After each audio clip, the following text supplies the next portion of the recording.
Hey guys, my name is Keely and welcome back to my channel. So here's the deal. We're gonna do a start to finish video without any editing or music or anything. I guess this is kind of the theme of where this channel is going, because I said I was going to do it and then I recorded, and I did. I uploaded a video start to finish in my bedroom, hot ass mess, like after crying. Totally lit. And then I said I was going to do it, and now 2 times I've tried to record videos and edit them, and just technology doesn't work for me. I don't know if my computer has a virus. I don't know. I don't even know if viruses exist in computers, but like if that is the case, mine has one. So this is what I'm doing, and I think it's raw and authentic and kind of cool. So here's the deal. I want to talk just briefly a little bit from my heart space about what happens when you go through a spiritual awakening and what that means, what that looks like maybe. And I feel like a lot of people in the spiritual community, within my friends or whatever, know that I don't like to use the words spiritual and awakening together. I think it sounds kind of arrogant, because I think we're all in our own spiritual path. And whatever that means, it is perfect for us. So that, like, to say I'm awakened from my slumber, and that means that other people are asleep. I don't know. It just seems kind of cocky or like ego-based. But just for the sake of us understanding what I'm talking about, so this is kind of the concept that I want to compare it to the Buddha. That he went through his entire life growing up, very rich, very blessed. And his spiritual awakening happened when essentially he was questioning his own life, questioning the things that he had grown up through cultural conditioning, through his environment, through his own belief systems, through how he reacted to the things that happened to him. And he was able to make those choices. So this is all about, for me, spiritual awakening. The whole theme of this and what people go through is us waking up to the things around us. Now, what is sleeping, right? Sleeping would be the opposite of being awake. Sleeping is being down in a place where everything is unconscious. Everything, nothing is real. Like there's this shut-offness, clearly, when you're sleeping from the outside world. And clearly, when you're sleeping, shit is going on around you. And the whole concept and thought of waking up from that is being aware that we were possibly in a dream state in a past version of ourselves, or looking around and noticing the senses that are actual fact and reality within our own bodies. And so that whole idea of awakening for me is a subconscious to conscious, so the subconscious kind of moving up to the level of the conscious mind. And when you start to work with your subconscious and conscious mind, and really digging and kind of having a dialogue with your subconscious mind, and really being conscious of how you approach that and what comes up and how you react, and studying your own feelings and studying your own thought patterns and belief systems. That is kind of the subconscious mind in my perspective, coming up and kind of meeting the conscious mind to form a new sense of reality. And that, for me, is what the spiritual awakening thought is. For me, it happened where I was in a place in my life, and not to say that I haven't been here, but just to pinpoint, I was in a place in my life that I didn't really have passion. I didn't really have a driving force behind anything that I did. I just lived as I had a mundane job, I had a mundane life, I had mundane friends. Like, everything for me was very by the book. And even with that, I was just getting sick and tired of shit. I was just getting so bothered and annoyed with my own life. And I just didn't have it. I never felt actual passion. And I think that's because I've I shut it out so many years ago. When I was a kid, I shut out that passion. And so I just followed kind of the flow of other people's blueprints. I followed the flow of other people's passions and excitements, and kind of the norm. Like, I went to college like every other person. I studied something that I thought would make me money. But I didn't do well in it. Like, the passion didn't go to the level that it should have. I didn't even know what, as a person, I was interested in, because I hadn't known who I was. So I was at that place, right? And so many people go there and stay there for the majority of their lives. And so I was just at that place, and I don't know what hit me, but it was from one day to another that things clicked for me. And you talk about a spiritual awakening, and one of the biggest signs of a spiritual awakening in someone is people want to know, like, something clicks in their mind, and the belief system has shifted into almost an information system. People want to know what that looks like. So a big sign of spiritual awakening in general is information overload. And so many people that I've talked to that have gone through a physical spiritual shift, all they want to know is what's going on with the five senses and beyond, right? They want to know what they're experiencing, what that could possibly look like, XYZ, all the way down. And I'm sure if you've gone through this or you're watching this video, you have something to do with the spiritual process or spiritual awakening or something.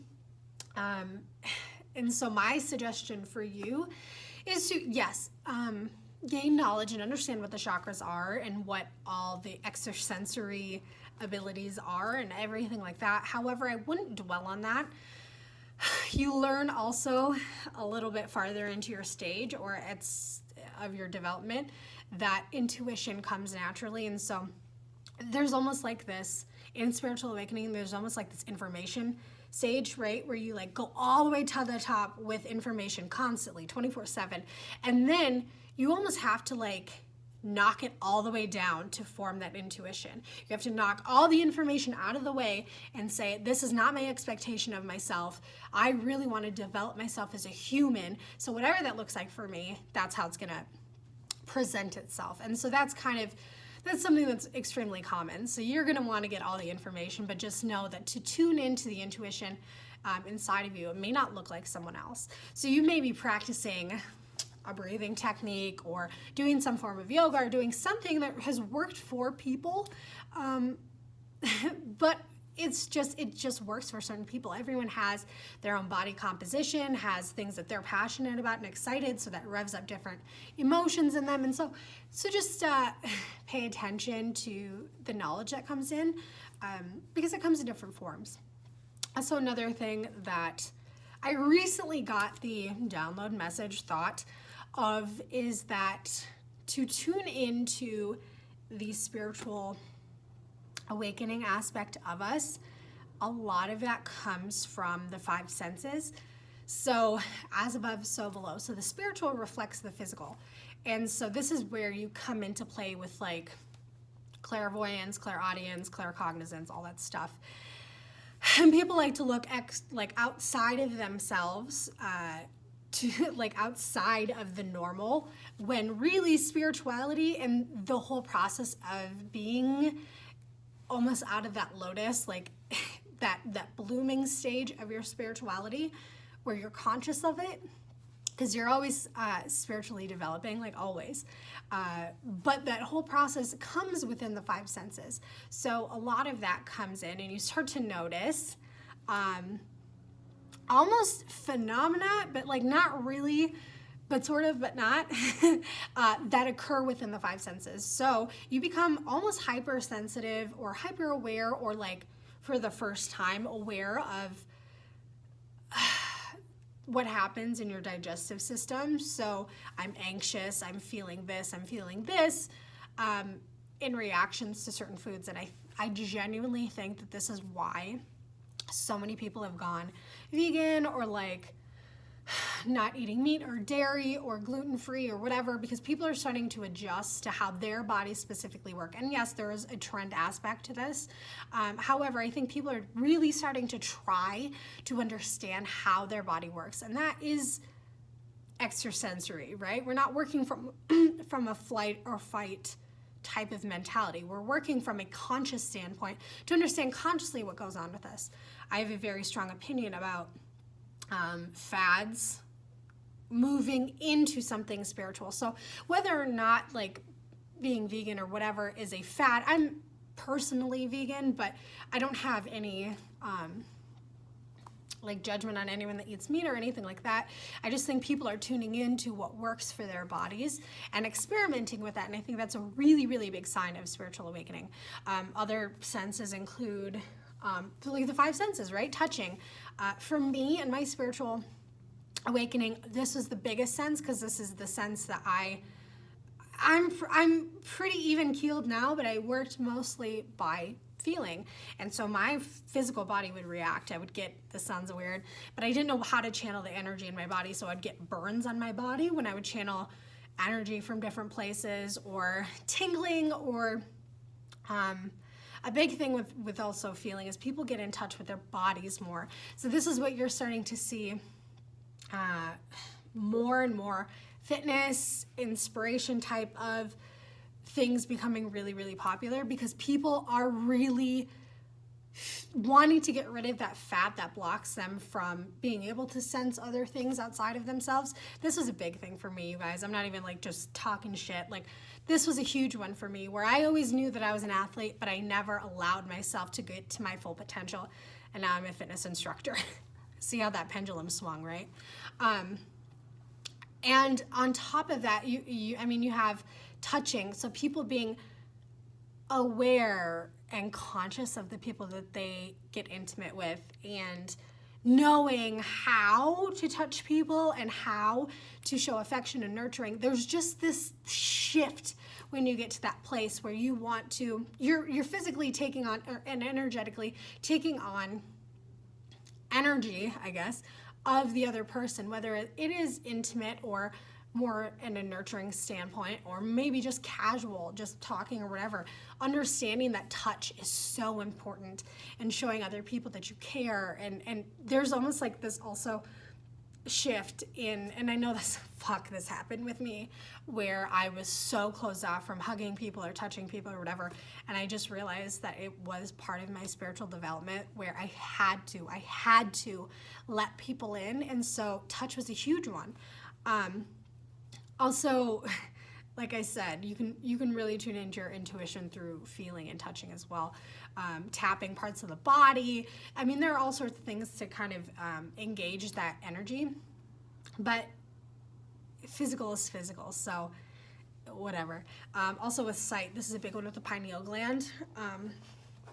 It's kind of a big deal, because light actually comes in through that space, and when we're in sleeping mode, or in like a deep sense of meditation or whatever, our pineal gland produces DMT, which is a molecule that is replicated in drugs, but or whatever, the qualities go into where you can actually take them. I never have personally, but our bodies produce DMT in these like very repairing modes in our bodies. So we go from the sympathetic brain to the parasympathetic brain. So when we're all the way down in those very, very like our body is healing ourselves, our body produces DMT, and that is replicated in many plants and a lot of animals. So this almost psychoactive component is brought into our lives, and so we can access that,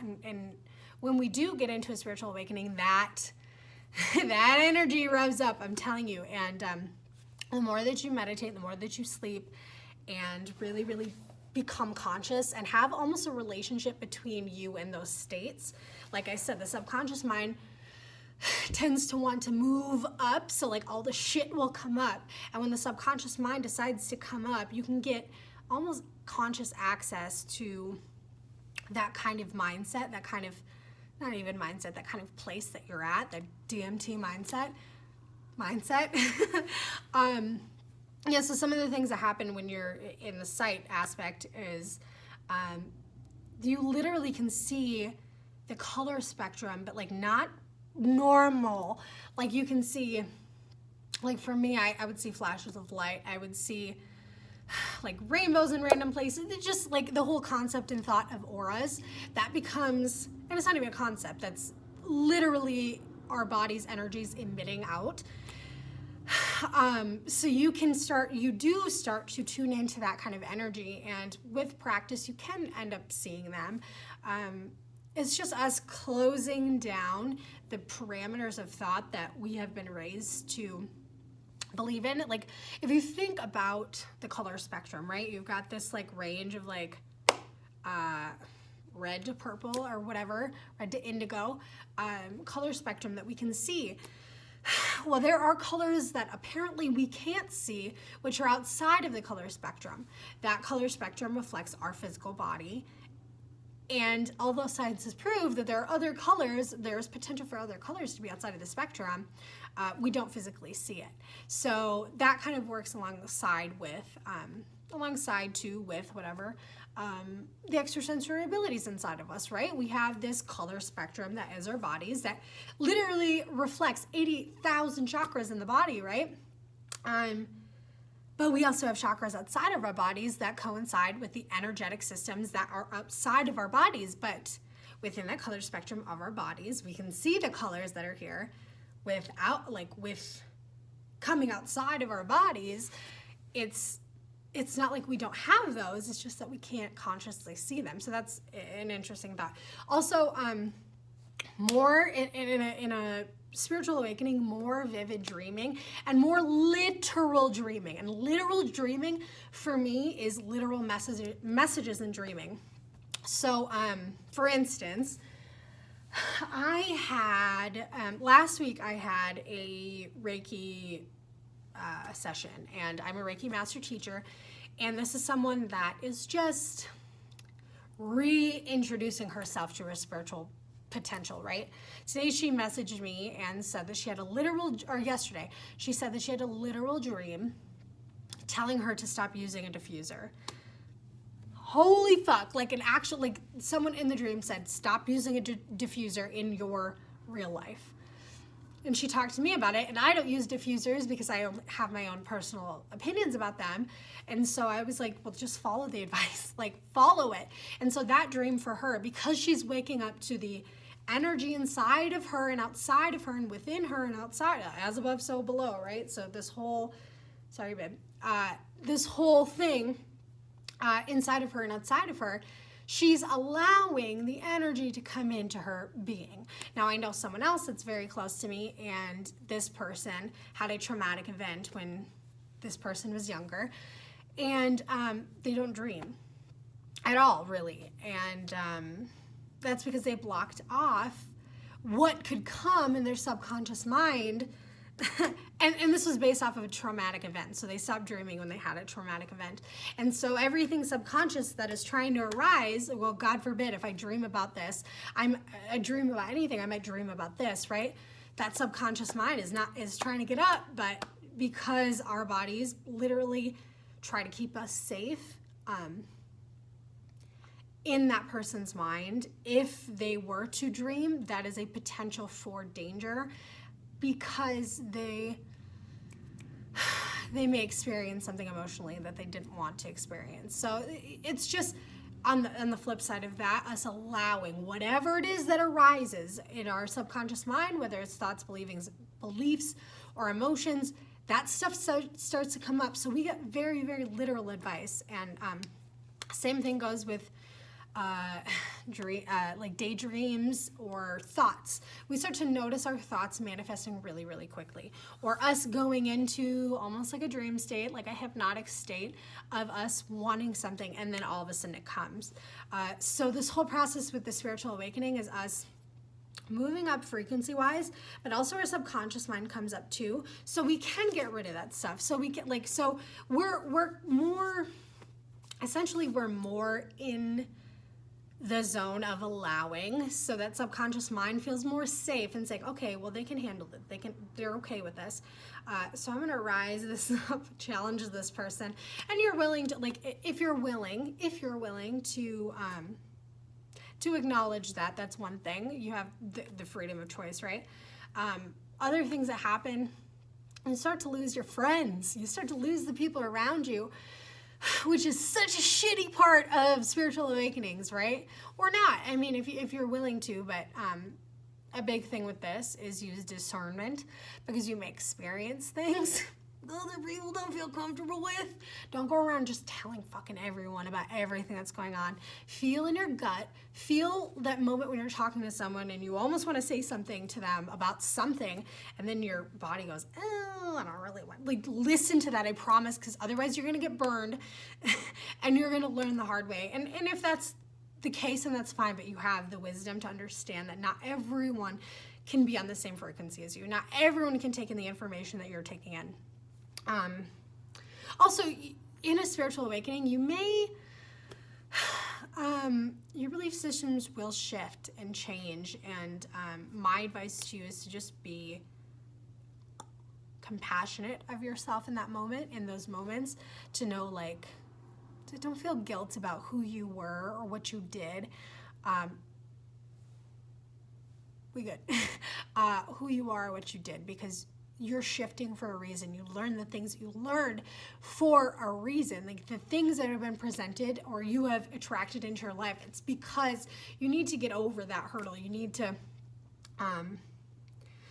be able to evolve from that place, and our bodies allow us to do that. That is literally evolution or creationism, like whatever you believe in. Like, we evolve over time. Our minds evolve over time. Our minds evolve to the technology around us. Like, things inside of us want us to get better. So spiritually, our bodies are testing us to make sure that we want to get better. And that's where we can have choice, right? Some other things is diet may change. Your passions may get reignited or get ignited in general. For me, a big one was from a young age, and I got this in a moment of hypnosis. I'm also a hypnotherapist. I'm trying to help this. So I did a lot of training for hypnotherapy, and so someone was doing a session on me, and I realized, and I am an artist. I am true blue, like everything. I've got like my pieces next to me, like literally, like I do like canvas art. I do all, like, I am very expressive with everything that I do. But I wasn't. And so through this spiritual practice that is hypnosis, I had an experience where I had a memory from when I was 4 years old, and I love my dad. And I think I've told this story on a video in the past, at whatever, sometime. But I drew a picture of my dad, and I was like, yeah, well, look, like, I drew a picture of you. And him being, I don't know if he was being sassy or whatever, I don't think he was being a dick, but he crumpled it up and said, this doesn't look like me, and threw it away. And that was a moment for me that I wasn't an artist. I said, I'm not an artist, that's it. Like, that belief system formed in my mind. And so when I started taking down the walls and realizing what the fuck was going on, my passion started arising, and I said, that was like, growing up, had always been like, I'm not an artist, like, I don't know, this is not my thing. And then I went to art school when I was 19. Like, and that ignited a whole thing for me. And I really became an artist. I embodied artistry. But if I wouldn't have looked into that or allowed that to be even a possibility, that would have had nothing. Like, that would have been nothing for me. So I'm very grateful for that. But that's just an example, right? You start being willing to acknowledge the things, like acknowledging even things that you may not even understand, and then things start to arise, and you start to shift, and your personality changes literally from day to day. The whole thing with the spiritual awakening, I've noticed for people that have gone through this or that go through this, that lessons last so much shorter amount of time. So we're presented with lessons in our lives, and rather than going through the same patterns over and over, we can get through them in an afternoon, right? We can get through them in a day because we go, okay, why is this presenting itself to me? What, like, I saw this last week, like, why is this a constant pattern in my life? And we start noticing patterns very, very strongly because, like the golden ratio, everything follows similar patterns, right? Everything in the universe reflects itself, right? So we start to notice the patterns that are going on in our lives. We acknowledge them. We go, okay, I'm willing to look at the shit that I'm doing. I'm willing to look at the trash that I am bringing into my life, and then we just jump right over it. So we're a different person literally from one day to the next, which I think is such a magnificent way to manifest things, because you go, oh, I'm not ready to manifest this. Why am I not manifesting money? Why am I not manifesting love? And then we sit down for a week and meditate rather than a lifetime, and we go, these are my belief systems. Why don't I feel like I'm lovable? Why don't I feel like I'm deserving of love, or whatever it is? And we really dive into it. Like, when you start to wake up spiritually, you dive into the shit. Like, you become a psychologist. Like, you become someone that really wants to analyze. And also another one with spiritual development and spiritual awakenings in general, you really want to know about yourself, because you get this realization that everything that you had ever been in this life is essentially like cultural conditioning, which is wild. And then I have a friend that talked to me, and is not into like anything hippy dippy or spiritual. But I think I'm an influence on him. But he said to me the other day, he's like, wait, so we are just like projections of our subconscious mind, then do I even have a personality? Do I even know who I am as a person? And I just kind of was like, you're getting there, pal. You start to kind of like realize, like, what am I? What is this? And so with that, you open up the potential for your physical body to change, which opens up the potential for your emotional body, your spiritual bodies, your etheric, like just your frequency in general, and everything starts to shift. So your normal five senses are heightened, and you're aware, and you're in the moment, and you're noticing things, and you're noticing inflections in people and feelings and how you can react to those things. And so that's really kind of a synopsis of the energy that I feel when it comes to the spiritual awakening. And I think so many people are getting in tune with it. So many people are doing it in their own time, in their own works, with their own passions. Passion for me is the biggest thing. So that reflects whatever a life path would be. And I don't believe in a life path like the way that a lot of people do.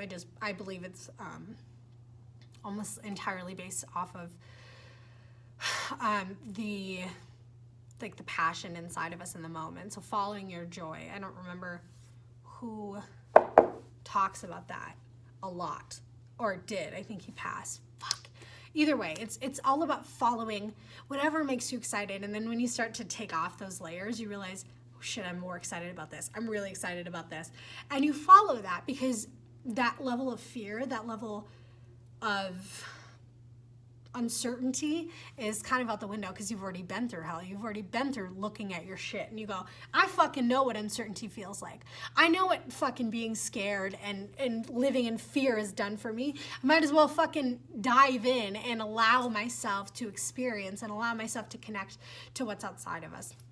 Also, one more thing with spiritually awakened people is that they kind of get a sense of compassion for other people and their belief systems and their places in life. So whether you're religious or like science-based or atheist or spiritual or what, I don't really fucking care. Spiritually awakened people, and genuinely spiritually awakened people, there's a lot of ego involved with this battle sometimes for people, but genuinely people that are moving for the highest and greatest good of themselves tend to look at other religions and belief systems and whatever and say, I'm sure there's validity in that. I believe this way, maybe for this moment or maybe for this time period, and this is how I believe, but you have how you believe, and that's fine. And they don't feel like the need to criticize, because we all know that if there is God, if there isn't, it's so much bigger than we can even put into words. I know I felt that in meditation. I felt that when I've held hands with the people that I love, or like spent time with the people that I love. Like, there are glimpses of God in everything, and there is God. Whatever God is, the word isn't what I resonate with, but the energy. Whatever it is that connects us to animals, whatever it is that connects us to the things in our life, I don't care. It's bigger than words. So we say, maybe you don't understand, and there are a laundry list of things that I don't agree with in what you say. However, I'm going to allow you to say that, and I'm going to allow you to have your opinion. Same thing goes with states of consciousness. And so if someone is at a lower vibration than you, a lot of it is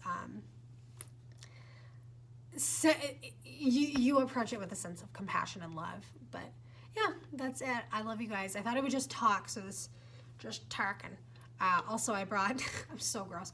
I did class today and I brought chocolate almond milk like this to teach class. I'm so gross. Anyways, you guys, thank you guys so much for hanging out with me if you made it to the end. I love you guys. If you think this resonates with someone, feel free to share it. All my links are down below, so if you need to talk to me, have a conversation. I have a really cool community on Instagram and some cool like Reiki infused pieces on my Etsy. So if you need anything, I'm here for you guys. I will see you next time. Wait.